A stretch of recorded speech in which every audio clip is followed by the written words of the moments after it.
Welcome to Thailand, where ghosts, spirits, magic, love spell, hate spell, death spell and above all money spell are strong and sound.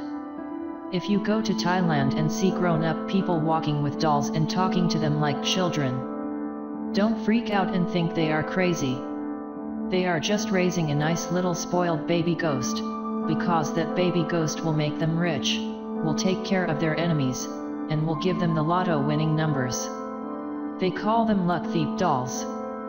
To understand luck thief, we have to go back 600 years ago, during Ayutthaya period in Thailand, and look at Kumanthong, the magic golden boy effigies. The traditional method of making a Kumanthong effigy required the dead baby body, who died whilst still in the mother's womb. The dead baby body has to be removed from mother's womb, and taken to the cemetery. The ritual had to be performed at night, and completed before dawn. The baby dead body had to be roasted in a fire until all fat and skin from the body burnt, leaving only a dry corpse and nam manfroi, a kind of oil extracted by burning a candle, close to the chin of a dead child. Thai baby oil. The maker of the effigy would then paint it with lacquer, and cover it with gold leaf. The government prohibited the practice of making Kumanthong effigies since a long time ago, but they always find a way to create that supernatural golden ghost. The making of Kumanthong effigies no longer required the usage of dead baby bodies, which had now been replaced by usage of other materials, such as clay from 7 cemetery soils, special kinds of wood and metal. The spirit of a dead baby is then ritually invoked through recitation of specific mantras, which will cause the spirit of the dead baby to reside in the effigy. Although the usage of different materials have changed the traditional method of making a Kumanthong effigy, the traditional method of worship has remained the same. The effigy should be taken care of like one's own child, should be offered food and drinks, on a regular daily basis, and toys. In return, Kumanthongs will bring good luck and fortune. But if you don't treat it well, welcome to the world of the most terrible curse, of evil dolls.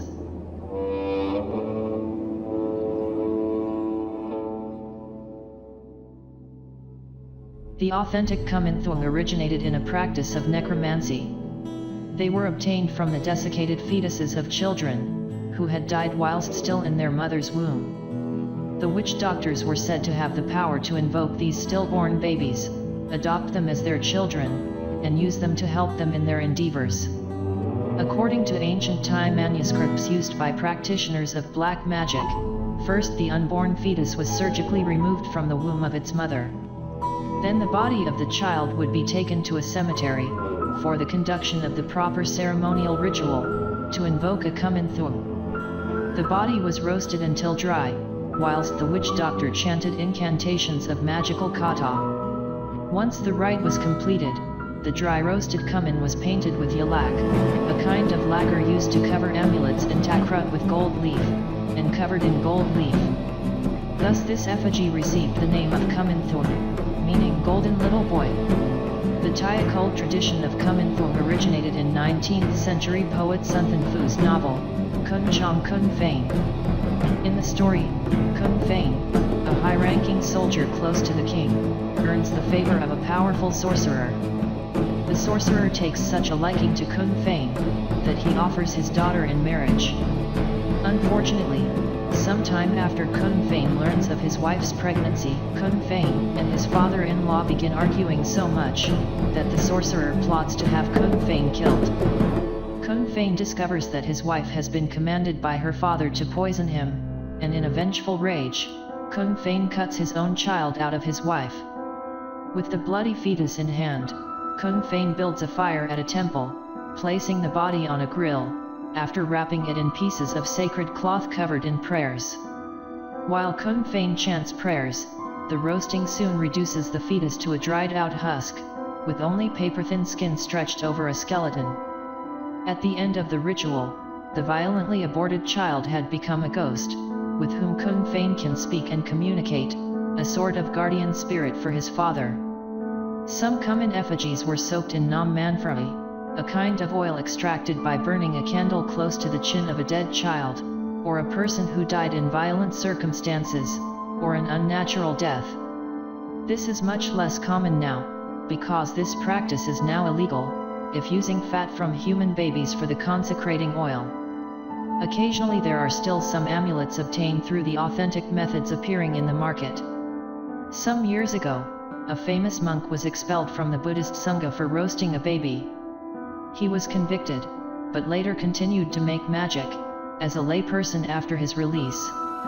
A real Kumanthong is not one of the smiling plastic statues that you see on so many shrines around Thailand. The original and true Kumanthong is something entirely more sinister and taboo, the art of black magic at its darkest. To make Kumanthong, one first has to surgically remove a stillborn fetus from its mother's womb.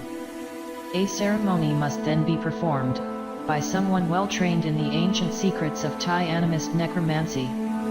In a cemetery, at night, the dead baby is dry roasted over a fire, while the necromancer chants the necessary mantras and secret incantations that will bind the spirit of the stillborn child to it.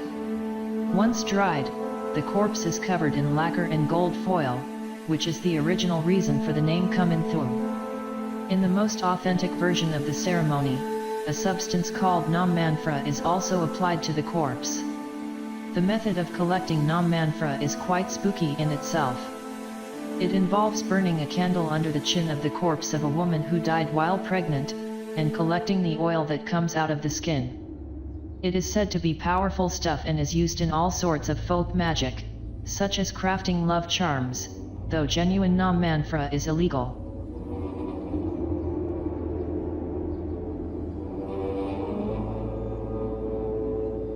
Taking a Kumanthong home and setting up a little shrine for him is a little bit like adopting a new child. It is thought that Kuman can grant favors for his master, but only if he's happy, and even then there can be unintended side effects.